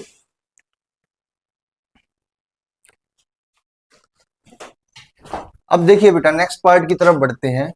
बी ने how far has B travelled by the time it passes C, B कितना चल चुकी थी जब उसने सी को पास किया। अब पहले ग्राफ को देखिए, बी और सी हमने किससे रिप्रेजेंट किए थे, हमने बी को रिप्रेजेंट किया था रेड लाइन से और सी को रिप्रेजेंट किया था ब्लू लाइन से, और बी और सी यहां पर मिलते हैं, एक दूसरे ने पास किया। अब हमको ये बताना है जब बी और सी मिलते हैं तो बी कितना ट्रेवल किया, तो यहाँ पर ये रेड लाइन हमें क्या बताती है, बी, तो बी यहाँ पर अगर आप मेजर करोगे तो ये 9 बॉक्सेस, 1 2 3 4 5 6 7 8 9, 9 बॉक्सेस दूर था जीरो से, तो बी कितना चला बेटा, यहां तक चला 9 बॉक्सेस तक। हम जानते हैं 1 बॉक्स कितने के इक्वल था, हमने भी पिछले क्वेश्चन में निकाला था। यहां से इस तरीके से अगर मैं लिखूं इसे, 1 बॉक्स जो था हमारे पास 4/7 किलोमीटर के इक्वल था, समझ में आया। और बी ने कितने बॉक्स चले बेटा, 9 बॉक्स चले, तो हम इसको बोथ साइड 9 से मल्टीप्लाई कर देंगे और 9 की मल्टीप्लाई 4 से करेंगे तो 4 9 जा कितना होता है बेटा, 36 डिवाइडेड बाय 7 किलोमीटर। तो 9 बॉक्स की वैल्यू क्या हो जाएगी, इसको अगर आप कैंसिल आउट करेंगे तो क्या होगा, 7 5 जा 35.1 बच जाएगा, जीरो आ जाएगा, तो 5.1 किलोमीटर। तो कितना चला था बेटा, 5.1 किलोमीटर। कब, तो ये लिख सकते हैं इसके कंक्लूजन में, B has travelled 5.1 kilometre by the time it passes C, B has travelled 5.1 kilometre by the time it passes C. Clear है कि नहीं, बोलिए। तो ये क्वेश्चन पूरा हो गया, इसे नोट डाउन कर लीजिए। तो चलिए नेक्स्ट क्वेश्चन की तरफ बढ़ते हैं। देखिए क्वेश्चन की स्टेटमेंट क्या कहती है, पहले उसको समझ लेते हैं। अगर आपको क्वेश्चन की स्टेटमेंट क्लियर है तो आंसर बड़ा इजी है। देखो क्या कहता है, a ball is gently dropped from a height of 20 metre. एक बॉल है जिसको कितनी हाइट से, 20 मीटर की हाइट से, ठीक है, एक बॉल को यहाँ से ऐसे ड्रॉप कर दिया जाता है, ठीक है। अब उसके बाद क्या कहता है, if its velocity increases uniformly at the rate of 10 metre per second square. अब ये कहता है कि ये देखो 10 मीटर पर सेकेंड स्क्वायर क्या है, यहाँ पर यूनिट देखो, मैंने आपको कहा ना जब भी वेलोसिटी हो या कुछ कंफ्यूज हो क्या दिया, यूनिट देख लो। तो मीटर पर सेकेंड स्क्वायर है, एक्सेलरेशन दी है, कितनी दी है बेटा, 10। फिर बोला है with what velocity will it strike the ground. अब क्या पूछा गया कि किस वेलोसिटी से ये इस ग्राउंड पर जाकर टकराएगी, है ना, जब ग्राउंड पर पहुंच जाएगी, ठीक है। और दूसरे पार्ट में पूछा है at what time will it strike the ground, और किस समय ये ग्राउंड पर जाकर गिर जाएगी, मतलब नीचे गिरने का समय भी पूछा है हमें, भी नीचे जाने तक पूरा जो टी समय लगेगा वो भी हमसे पूछा है। तो हम देख लेते हैं क्या क्या दिया है। तो हमें हाइट दी है बेटा, कितनी हाइट दी है, 20 मीटर। इसको हम एस से रिप्रेजेंट करते हैं क्योंकि जितना यहाँ से लेके ऑब्जेक्ट नीचे तक चलेगा वही उसका डिस्टेंस कवर्ड या डिस्प्लेसमेंट होगा, और वही उसकी हाइट होगी, ठीक है ना। अगर मैंने मान लीजिए ऑब्जेक्ट को यहाँ से नीचे गिर दिया तो जितनी हाइट उसकी है उतना ही वो डिस्प्लेसमेंट करेगा, ठीक है। अब डिस्प्लेसमेंट दिया, और दूसरा हमें क्या दिया बेटा, एक्सेलरेशन। एक्सेलरेशन कितनी दी है, 10 मीटर पर सेकेंड स्क्वायर।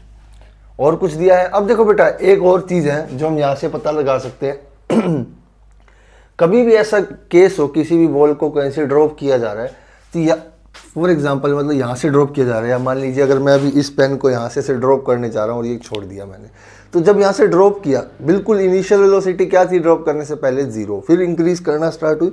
तो इस केस में हमेशा मैक्सिमम हाइट पर इनिशियल वेलोसिटी क्या होती है बेटा, 0 मीटर पर सेकेंड।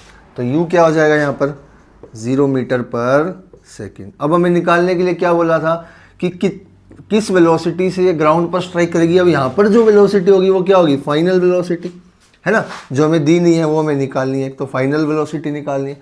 दूसरा हमें क्या बोला है, at what time will it strike the ground. दूसरा हमसे क्या निकालने के लिए बोला है बेटा, टाइम निकालने के लिए बोला है। अब मैं आपको क्या बोलता हूँ, ऐसे केस में आप ये तीनों इक्वेशंस लिख लीजिए पहले। v is equals to u plus a t, s is equals to u t plus half a t square, v square minus u square is equals to 2as। ये तीनों इक्वेशंस आप जानते हैं। अब देख लीजिए कौन सी इक्वेशन हमारे पास सूटेबल है हमारी वैल्यूज को निकालने के लिए। अगर हम इन तीनों इक्वेशंस को देखें तो पहली इक्वेशन जो है हमें क्या दे रखा है, एस दे रखा है, ए दे रखा है, यू दे रखा है, निकालने के लिए वी और टी बोला है। बट हमारे पास यहाँ पर ए है, यस है, टी नहीं है, तो इस इक्वेशन को यूज़ नहीं कर सकते। हम यहाँ पर यूज़ कर सकते थर्ड इक्वेशन को। देखो कैसे, अब अगर मैं इस इक्वेशन को यहाँ साइड में यूज़ करता हूँ, v square minus u square is equals to 2as, ये इक्वेशन है। क्या हमारे पास v की वैल्यू है? नहीं है, हमें निकालनी है, तो वी स्क्वायर को एज इट इज रख दीजिए। u कितना है हमारे पास? 0 है, तो इसको 0 छोड़ दीजिए। 0 का स्क्वायर भी क्या होता है? 0। 2 एक्सेलरेशन कितनी दी है हमें? 10 दी है, तो इसको 10 कर दीजिए। और s डिस्प्लेसमेंट कितना है बेटा? 20। तो वी स्क्वायर किसके इक्वल आ गया बेटा? 2 इंटू 10 इंटू 20 कितना हो गया बेटा? 400। अब देखिए, अगर मैं इस स्क्वायर को उधर ले जाऊंगा तो रूट हो जाएगा, या फिर हम बोथ साइड रूट भी कर दे तो क्या होगा? स्क्वायर से v कैंसिल आउट, और v यहाँ पर हम 400 का रूट कितना होता है बेटा? 400 का रूट निकालेंगे तो कितना आएगा? 20। या ऐसे भी समझ सकते हो, 20 का स्क्वायर क्या होता है? 400, तो उसको कैंसिल आउट कर देंगे तो ये भी कितना आ जाएगा? 20। समझ में आ गई बात? तो यहाँ पर v की वैल्यू क्या आ जाएगी बेटा? 20 मीटर पर सेकेंड। क्लियर है कि नहीं है? अब देखो, यूनिट तो हमने सब जगह मीटर में और सेकंड में रखी थी, तो आंसर भी लास्ट में किस में आएगा? मीटर पर सेकंड में। तो पहला पार्ट हो गया हमारा, हमने निकाल लिया किस वेलोसिटी से ये फाइनल वेलोसिटी या किस वेलोसिटी से जाकर ग्राउंड पर टकराएगा। अब हम दूसरा पार्ट करते हैं। दूसरे पार्ट में हमें क्या निकालना है? टी। अब इसमें आप फर्स्ट इक्वेशन को यूज़ कर लीजिए। फर्स्ट इक्वेशन क्या कहती है? v is equals to u plus a t. V है हमारे पास, यस है, कितना है? 20। u कितना है हमारे पास बेटा? 0। एक्सेलरेशन कितनी है बेटा हमारे पास? 10। और बचा क्या? t। तो अब यहाँ से कितना हो जाएगा? 20 इज इक्वल्स टू 10t, और t की वैल्यू क्या आएगी? 10 डिवाइड में आ जाएगा, तो 20 divided by 10 is equals to t, और इसको कैंसिल आउट करेंगे तो t की वैल्यू क्या आ जाएगी? 2 सेकेंड्स। तो हमारे पास टाइम भी आ गया। कितना आया बेटा टाइम? यहाँ लिख देता हूँ मैं, सोल्व करने के बाद 20 सेकेंड्स, सॉरी 2 सेकेंड्स। तो अब हम क्वेश्चन की लास्ट में चाहो तो आप ये भी लिख सकते हो, इसकी पूरी जो स्टेटमेंट है कि with what velocity it will strike the ground. The object किस वेलोसिटी से स्ट्राइक करेगा? देखिए, the ball will strike with the velocity of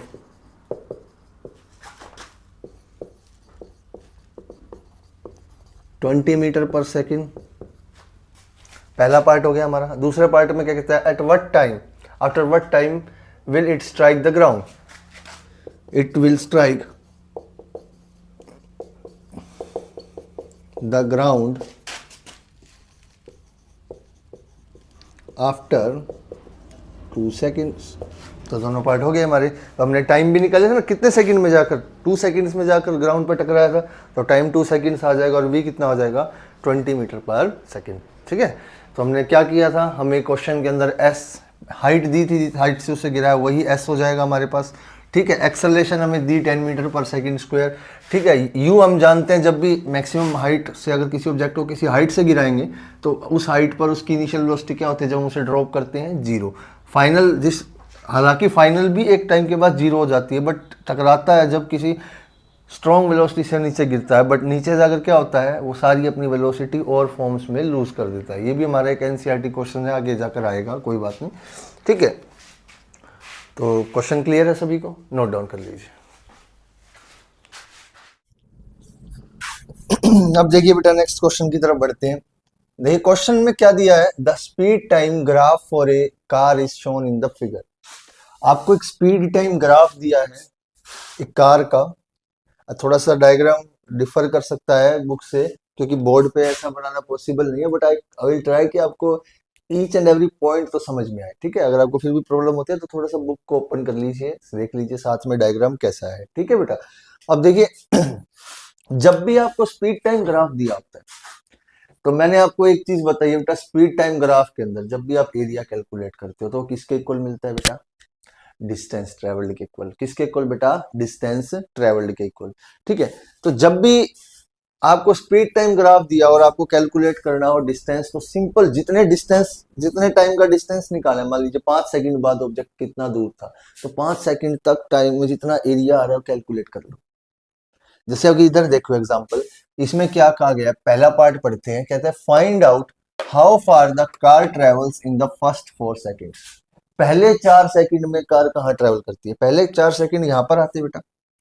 अब यहां से क्या कीजिए, एक स्ट्रेट लाइन बना लीजिए बिल्कुल ऊपर तक जो जाती हो, ऐसे इस तरीके से एक स्ट्रेट लाइन बना लीजिए, ठीक है।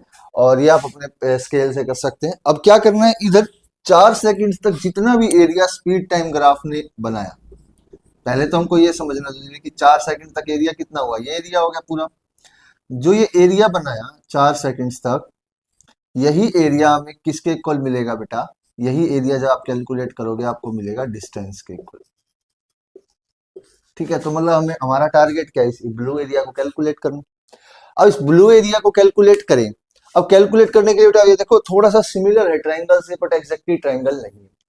पर as per your 9th class आपको सिर्फ ट्राइंगल के कंसेप्ट हो गए, बेसिक कंसेप्ट सिखाए गए, ज्यादा हाई लेवल नहीं पढ़ाए गए। तो आप इसको एक कंसीडर कर सकते हैं ट्राइंगल ही, ताकि उसके आसपास एक्यूरेट अप्रोक्सीमेटली वैल्यू मिल जाए। एग्जैक्ट ना मिले कोई बात नहीं, अप्रोक्सीमेटली तो मिल जाएगी। तो आप इसको एक ट्राइंगल मान लीजिए, ठीक है। तो इतना तो हम जानते हैं कि जब भी स्पीड टाइम ग्राफ दिया होता है हमें, तो उसमें एरिया एनक्लोज्ड हमें किसके इक्वल मिलता है बेटा, डिस्टेंस के इक्वल मिलता है कि नहीं मिलता, बोलिए। तो हम यहाँ पर क्या करेंगे, जितना 4 सेकंड तक एरिया एनक्लोज किया, वही डिस्टेंस ट्रेवल किया होगा 4 सेकंड तक, तो हम वही करेंगे। तो डिस्टेंस ट्रेवल्ड इन 4 सेकंड्स किसके इक्वल होगा, एरिया ऑफ ए, इसको बी मान लीजिए, इसको ओ मान लीजिए, area of A B O के इक्वल। क्लियर है कि नहीं। और area of A B O आप कैसे निकालोगे, 1/2 बेस इंटू हाइट। यही फॉर्मूला होता है ना ट्राइंगल का एरिया निकालने का। क्या होता है area of triangle, area of triangle क्या होता है बेटा, 1/2 बेस इंटू हाइट। क्लियर है कि नहीं है। अब देखिए यहां पर भी ऐसे ही करते हैं, बेस कितना है हमारे पास 4 सेकंड्स, हाइट कितनी है यहां से लेके यहां तक, अगर आप इसको इस तरीके से मेजर करोगे तो अप्रोक्सीमेटली अगर 6 के आसपास ही आएगा, 6 ही आएगा। तो इसको कैंसिल आउट कर दीजिए, ये कितना हो गया 3 और 4 3 जा कितना हो गया बेटा 12 मीटर। तो डिस्टेंस ट्रेवल्ड कितना हो गया 4 सेकंड्स में बेटा 12 मीटर। बोलिए समझ में, हमने क्या करा 4 सेकंड्स तक जितना एरिया कवर किया वो निकाल लिया, और वही क्या होगा distance travelled in 4 seconds. Am I clear to all of you और नॉट, बोलिए। अब देखिए नेक्स्ट पार्ट पर आते हैं। नेक्स्ट पार्ट में क्या कहता है, which part of the graph represents uniform motion of the car. कौन सा पार्ट किसी भी ग्राफ का यूनिफॉर्म मोशन बताता है, इस पार्ट का, इस ग्राफ का कौन सा पार्ट हमें यूनिफॉर्म मोशन बताता है। पहले तो हमें यूनिफॉर्म मोशन पता होना चाहिए। आप यूनिफॉर्म मोशन की डेफिनेशन पढ़ते हो, मैं इसको ब्लू पेन से यूज करता हूं ताकि आपको, पहले तो हमें क्या पता होना चाहिए, यूनिफॉर्म मोशन पता होना चाहिए क्या होता है। तो यूनिफॉर्म मोशन क्या होता है बेटा, जब ऑब्जेक्ट इक्वल डिस्टेंस ट्रेवल करे in equal interval of time. आप सभी ने डेफिनेशन पढ़ी है, when an object covers equal distance in equal interval of time then it is said to be in uniform motion. पर मैं आपको अगर साधारण भाषा में बताऊं तो यूनिफॉर्म मोशन का मतलब क्या है, स्पीड जो है वो सेम रहे, सामान्य रहे। अब यहां देखिए, अगर इस ग्राफ में अगर हम देखें तो स्पीड सेम कब रह रही है। अब देखो ये स्पीड बता रहा है हमें, ये बड़ा ग्राफ। तो यहां से मान लीजिए इधर की स्पीड देखें, इधर की स्पीड देखें, तो यहाँ स्पीड देखो अलग है, कम है, यहाँ देखो ज्यादा है, यहाँ देखो और ज्यादा है, यहाँ देखो और ज्यादा है। बट अगर हम यहाँ से देखें तो हर जगह स्पीड की वैल्यू देखो इधर सेम मिलेगी आपको, हर जगह। यहाँ से अगर आप इसको कैलकुलेट करोगे तो यहाँ से 6 सेकंड के बाद ये जो आपका ग्राफ बचा इधर वाला, यहाँ पर सब जगह आपको स्पीड क्या मिल रही है, same. Getting my point note. तो इतना ये बाकी का पार्ट क्या रिप्रेजेंट कर रहा है, यूनिफॉर्म मोशन। इससे पहले स्पीड कम ज्यादा हो रही है तो वो केस यूनिफॉर्म मोशन का नहीं। क्लियर है कि नहीं है, बोलिए। तो इस केस में हम क्या लिखेंगे, तो पहले तो मैं इसका आंसर लिख देता हूं बेटा। क्या डिस्टेंस ट्रेवल्ड इन 4 सेकंड्स कितना हो गया बेटा, distance travelled in 4 seconds is 12 metre. अब इसका आंसर करते हैं बी का। बी में मैंने आपको फिर से रिपीट कर देता हूं बेटा, इसमें पूछा गया है कि कौन सा पार्ट इसका यूनिफॉर्म मोशन बता रहा है, कौन सा पार्ट बता रहा है 6 सेकंड के बाद बेटा स्पीड सेम रह रही है। तो वही पार्ट क्या रिप्रेजेंट कर रहा है बेटा, यूनिफॉर्म मोशन। तो कह सकते हैं after t is equal to 6 seconds, 6 seconds के बाद t is equal to 6 seconds से आगे जितना भी जाता है वो क्या रिप्रेजेंट कर रहा है, uniform motion of the car. After t is equals to 6 seconds, the graph represents uniform motion of the car. Uniform motion of the car. Clear है कि नहीं है बोलिए? तो इसको नोट डाउन कर लीजिए, नेक्स्ट क्वेश्चन की तरफ बढ़ते हैं।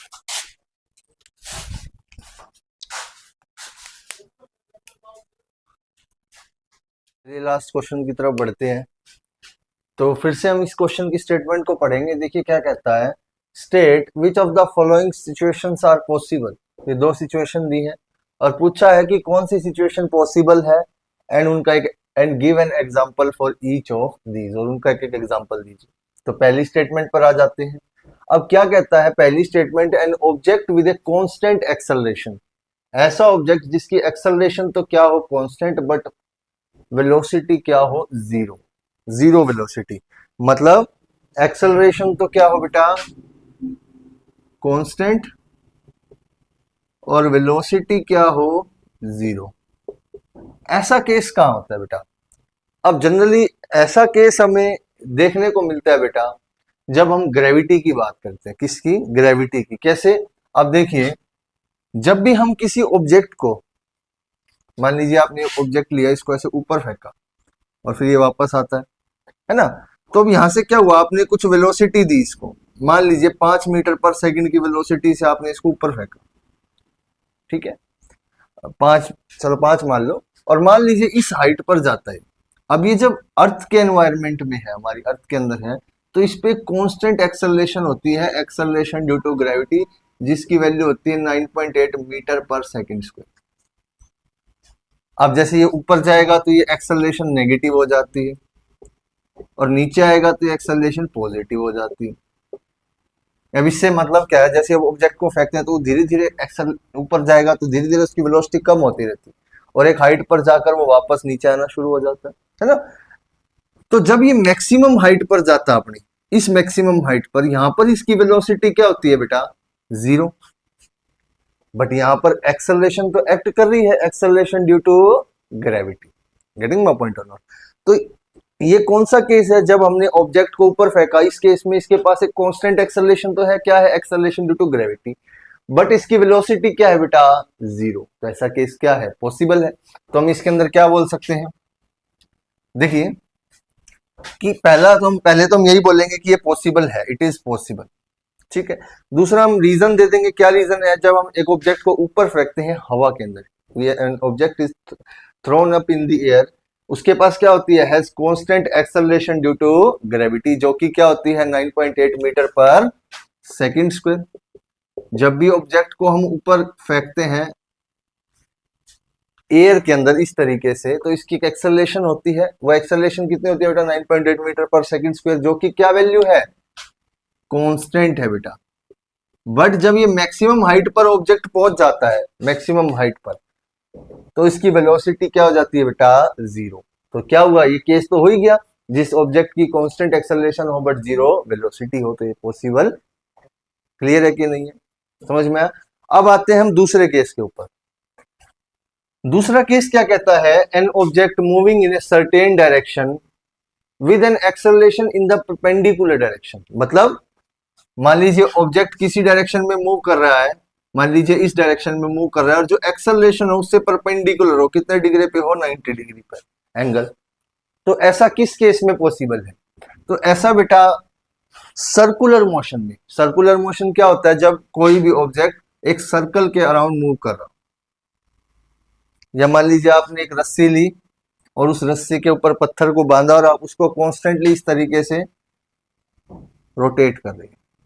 तो अब आप रोटेट करते हैं तो क्या होता है? जैसे मान लीजिए मैं पर्टिकुलर इस केस का ले लेता हूं, तो यहां पर ऑब्जेक्ट इस तरफ मूव करने की कोशिश करेगा, बट जो एक्सेलरेशन होती है बेटा वो ऑब्जेक्ट की इस डायरेक्शन में होती है, सेंटर के टुवर्ड्स। तो अब यहां पर जब ऑब्जेक्ट इस डायरेक्शन में मूव करने की कोशिश कर रहा है और एक्सेलरेशन इस डायरेक्शन में है, क्योंकि हम फोर्स भी इसी डायरेक्शन में लगाते हैं ना, और क्या फॉर्मूला है, force is equal to mass into acceleration, Newton law ये हमें कहता है। जो इस केस में फोर्स लगता है उस फोर्स को हम जनरली रोटेशन के केस में क्या बोलते हैं बेटा, सेंट्रीपिटल फोर्स। अब ये फोर्स भी इसी डायरेक्शन में लग रहा है और एक्सेलरेशन भी इसी डायरेक्शन में लग रही है, इस एक्सेलरेशन को क्या कहते हैं बेटा, सेंट्रीपिटल एक्सेलरेशन। और अब यहां पर ऑब्जेक्ट जो है हर बार देखो, आप इस केस में देखोगे तो यहां ऐसे मूव करने की कोशिश करेगा, इधर देखोगे तो इधर मूव करने की कोशिश करेगा। अब ये जो मैं यहाँ पर लाइन ड्रॉ कर रहा हूं इसको हम बोलते हैं टेंजेंट, इसकी डायरेक्शन क्या है, टेंजेंट है बेटा, ठीक है। तो अब इस केस में क्या हुआ कि हर बार जहां ऑब्जेक्ट मूव करने की कोशिश कर रहा है या ऑब्जेक्ट जिस डायरेक्शन में मूव कर रहा है, N object is moving in a certain direction, इस डायरेक्शन में मूव करने की कोशिश कर रहा है और मूव कर रहा है, तो एक्सेलरेशन इससे परपेंडिकुलर है कि नहीं है। इस केस में एक्सेलरेशन किधर लग रही है, सेंटर के टुवर्ड्स, गेटिंग माय पॉइंट और नॉट। तो ऐसा केस भी पॉसिबल है, बट किस केस में है बेटा, सर्कुलर मोशन में। आपको थोड़ा सा डायग्राम से भी समझा दिया मैंने, ये भी बता दिया थोड़ा कि सेंट्रीपिटल फोर्स क्या होता है और सेंट्रीपिटल एक्सेलरेशन क्या होती है। तो क्या है, पहले हम इसमें लिखेंगे कि ऐसा पॉसिबल है, ऑब्वियसली पॉसिबल है ऐसा। और दूसरा इसका रीजन क्या देंगे, जब ऑब्जेक्ट किस में बेटा, सर्कुलर ट्रायजेक्टरी में मूव कर रहा है या सर्कुलर मोशन में मूव कर रहा हो या एक्सेलरेट कर रहा हो, उस केस में क्या होगा, जो एक्सेलरेशन है वो परपेंडिकुलर होगी बेटा किसकी, जो ऑब्जेक्ट की डायरेक्शन वो फॉलो कर रहा है। गेटिंग माय पॉइंट और नॉट। तो किस केस में ऐसा पॉसिबल है, सर्कुलर मोशन में, और सर्कुलर मोशन में ऐसा पॉसिबल। क्लियर है कि नहीं, समझ में आ गई बात, क्लियर है कि नहीं। तो इसमें ऐसा कुछ ज्यादा खास है नहीं, ठीक है बेटा। तो चलिए नेक्स्ट क्वेश्चन की तरफ बढ़ते हैं। An artificial satellite is moving in a circular orbit of radius 42250। बोला गया बेटा कि एक आर्टिफिशियल सैटेलाइट है जो कि एक सर्कुलर ऑर्बिट में मूव करती। मान लीजिए इस सर्कुलर ऑर्बिट में वो आर्टिफिशियल सैटेलाइट मूव कर रही है। क्लियर है कि नहीं है। अब बोलते हैं कि उस सर्कुलर ऑर्बिट की रेडियस दिया है, मान लीजिए ये सेंटर है, तो ये क्या होगी बेटा, रेडियस। और ये रेडियस कितनी दी है, 42250 किलोमीटर, ठीक है। अब बोलते हैं कि ये जो आर्टिफिशियल सैटेलाइट है, ये इसका पूरा calculate it speed if it takes 24 hours to revolve around the earth. मान लीजिए यहाँ सेंटर पर हमारे पास क्या है, अर्थ है, और यहाँ पर ये छोटी सी सैटेलाइट जो है मूव कर रही है, ठीक है। एक पूरा चक्कर कितने समय में लगाती है बेटा, 24 आवर्स, ठीक है बेटा। अब हमें निकालने के लिए क्या कहा है बेटा, कैलकुलेट इट स्पीड।